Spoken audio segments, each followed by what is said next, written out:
রাত তখন প্রায় 12:30। বাইরে জ্যোৎস্নার আলো। মিঠুন সাহেব তার বাড়ি ফিরছিল।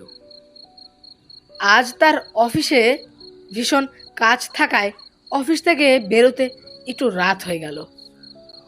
তবে সে সব সময় এটাই চেষ্টা করে যে তাড়াতাড়ি বাড়ি ফেরার, কারণ এই এলাকাটা তেমন বেশি ভালো না। বেশি রাত করে বেরোলে সমস্যা হতে পারে।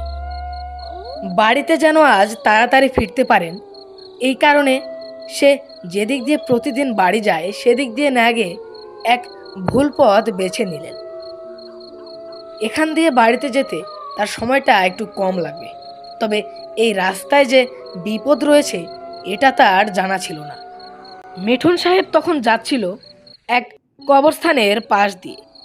তার কেমন যেন এই জায়গায় আসার পর থেকে এক আলাদা অনুভূতি হতে থাকে। তার মনে হচ্ছিল তার পিছনে কে একজন আছে। সে পিছন ফিরে দেখে সেখানে কেউ নেই। এই ব্যাপারটা তার একটু অদ্ভুত মনে হলো। সে এখানে দাঁড়িয়ে না থেকে তার গন্তব্যের দিকে রওনা হলো। রাত যখন প্রায় 2টো বাজে তখন মিঠুন সাহেব তার বাড়িতে এসে পৌঁছালেন। সে খাওয়া দাওয়া করে ঘুমাতে যাবে, তখনই হঠাৎ সে দরজা নকের শব্দ পেল। সে ভাবল এখন আবার কে এলো। সে দরজা খুলতেই দেখতে পেল একজন বৃদ্ধ লোক, গায়ে সবুজ রঙের এক গেঞ্জি এবং একটা লুঙ্গি পরিধান করা। তার মুখে ছিল একগুচ্ছ দাড়ি। লোকটাকে দেখে তার মনে মায়া হতে থাকলো। সে বলে উঠল, কি হয়েছে চাচা, কোনো সমস্যা আপনার? এর উত্তরে সেই বৃদ্ধ লোকটি বলে উঠল, বাবা, তুমি কি আজ রাতটা তোমার বাড়িতে আমাকে থাকতে দিতে পারবে? আমি একটু শহর থেকে গ্রামে ফিরছিলাম। অনেক রাত হয়ে গিয়েছে তো, তাই কোনো গাড়ি ঘোড়া পাচ্ছি না। তুমি বাবা একটু তোমার বাড়িতে আজ রাতটা কাটাতে দেবে? আমি সকাল হলেই চলে যাব বাবা। এই শুনে মিঠুন বাবুর একটু মায়া হতে থাকলো। সে বলল, হ্যাঁ হ্যাঁ চাচা, কোনো সমস্যা নেই, আপনি আজ রাতটা আমার বাড়িতেই থাকবেন। আসুন আসুন, ঘরে আসুন। এই বলে তারা ঘরে চলে আসলো। সেই বৃদ্ধ লোকটাকে একটা ঘরে এসে থাকতে দিল, আর সে তার ঘরে গিয়ে ঘুমিয়ে যায়। রাতটা যখন আরো গভীর হতে থাকলো, মিঠুন বাবুর মনে একটা ভয় সৃষ্টি হতে থাকে। সেটা কেন সে সেটা বুঝতে পারছিল না। তার ঘুমটা ভেঙে গেল। সে বিছানায় বসে রইল। তার কেন যেন মনে হচ্ছিল সেই বয়স্ক লোকটার ঘরে কিছু একটা রয়েছে। সে সেখানে যাবে যাবে ভাবলো, কিন্তু তার কেমন যেন একটা ভয় ভয় হতে থাকে।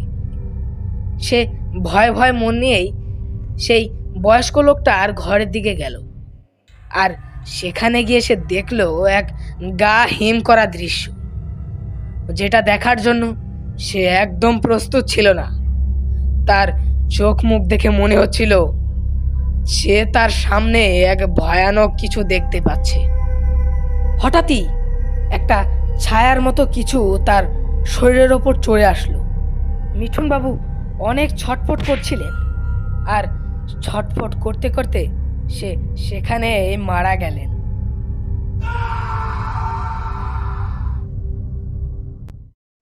পরের দিন সকালে মিঠুন বাবুর বাড়ির সামনে হাহাকার শুরু হয়ে যায়। সেখানে অনেক মানুষ উপস্থিত ছিলেন। তার মধ্যে একজন পুলিশ অফিসারও সেখানে ছিলেন। সে তার মোটা গলায় বলে উঠলেন, আমি আজ ইনভেস্টিগেশন করে যা জানতে পারলাম, এই বাড়িতে কাল রাতে একজন বয়স্ক লোক এসেছিলেন, যার গায়ে একটা সবুজ রঙের গেঞ্জি ছিল। তবে সে আসার পরই এই বাড়িতে এই ঘটনাটা ঘটেছে। এর মানে আমি কি বলতে চাচ্ছি সেটা আপনারা হয়তো বুঝেছেন, আবার সেটা নাও হতে পারে। পুলিশ অফিসারের বলা এই কথাটা সেখানে উপস্থিত থাকা এক যুবক ছেলে শুনল। ব্যাপারটা শুনে তার মনে কৌতূহল জেগে উঠল। কৌতূহল ভরা মনে সে তার বাড়ির দিকে রওনা হলো, আর তার মাথায় একটা না একটা কথা আসতেই আছে।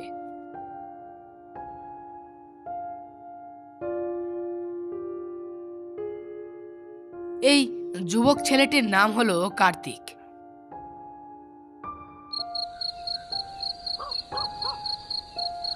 মিঠুন সাহেবের মৃত্যুর ঘটনাটা কার্তিক তার বাড়ির দাওয়ায় বসে বসে ভাবছিল। তার সাথে সে সেই বৃদ্ধ লোকটার কথাও ভাবছিল যে একজন বৃদ্ধ লোক কীভাবে একটা যুবক ছেলেকে মারতে পারে। ভাবতে ভাবতে হঠাৎই সে লক্ষ্য করলো তার বাড়ির সামনে দিয়ে একজন বৃদ্ধ লোক যাচ্ছে। তার পরনে ছিল এক সবুজ গেঞ্জি এবং লুঙ্গি। এই দেখে কার্তিক চমকে গেল। এই বৃদ্ধ লোকটার আকার আকৃতি স্বভাব সেই পুলিশ অফিসারের বলা কথার সঙ্গে মিলে যাচ্ছে।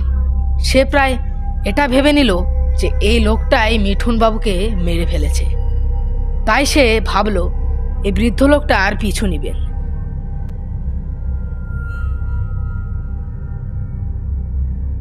কার্তিকের ভাবনা মতো সেই বৃদ্ধ লোকটার পিছু নিল। তবে এই বৃদ্ধ লোকটা কোনো বাড়িতে না ঢুকে জঙ্গল এবং বিপজ্জনক জায়গা দিয়ে যাচ্ছিল। ব্যাপারটা তার একটু অদ্ভুত মনে হলো, তাও সে তার পিছু নিচ্ছে। অনেকটা পথ হাঁটতে হাঁটতে সে লক্ষ্য করলো সেই বৃদ্ধ লোকটি একটা জায়গায় থামলো। তবে এই জায়গাটা কোনো সাধারণ জায়গা নয়, এটা একটা শ্মশান ছিল। কার্তিক সেখানে যে দৃশ্যটি দেখলো সেটা দেখার পর সে তার চোখকে বিশ্বাস করতে পারছিল না। সেই বৃদ্ধ লোকটি একটা ছায়ার মতো কিছু একটায় পরিণত হলো। তবে এটা কোনো সাধারণ কিছু ছিল না, এটা ছিল একটা অশরীরী। সেই অশরীরী হঠাৎই কালো থেকে একটা আলাদা অদ্ভুত রূপ নিল। আর সে তার দু হাত তুলে বলতে শুরু করলো, কিরে কিরে কার্তিক, এখানে এসেছিস কি করতে তুই? হ্যাঁ, আমি তো তোদের গ্রামের একটা অতিথি, আমাকে কি তোরা আপ্যায়ন করবি না নাকি? থাক তাহলে আমি তোদের আপ্যায়ন করি। আমি তোদের গ্রামে অতিথি হয়ে এসেছি, তোদের গ্রামের সকলকে ধ্বংস করে আমার আপ্যায়ন করবো রে। এই দৃশ্য দেখে কার্তিক খুব ভয় পাচ্ছিল। সে ভাবলো সে পিছন দিকে দৌড় লাগাবে, কিন্তু তার পা এখান থেকে এক বিন্দুও নড়ছে না। তার মনে হচ্ছে তাকে কেউ কোনো মায়াবী শক্তি দিয়ে বেঁধে রেখেছে। কিরে, কোথায় পালানোর চেষ্টা করছিস? তুই তো আমার মায়াবী শক্তির বাঁধনে পড়েছিস রে। আমি তোকে যতক্ষণ না মেরে ফেলবো তোর আত্মা কোথাও যেতে পারবে না। এ কথা বলতেই সেই ছায়ামূর্তিটি তার এক অলৌকিক শক্তি দিয়ে কার্তিককে তার সামনে নিয়ে আসলো, আর সে কার্তিককে সেখানেই মেরে ফেলল। আর আমাদের আজকের গল্পটি এখানেই শেষ। আমাদের এই গল্পটা আপনাদের কাছে কেমন লাগলো তা অবশ্যই কমেন্টের মাধ্যমে জানাবেন। আর এমন এমন ভূতের কার্টুন প্রতি সপ্তাহে উপভোগ করতে চাইলে আমাদের চ্যানেল ভয়ঙ্কর অ্যানিমেশন সাবস্ক্রাইব করে পাশে থাকুন। ধন্যবাদ।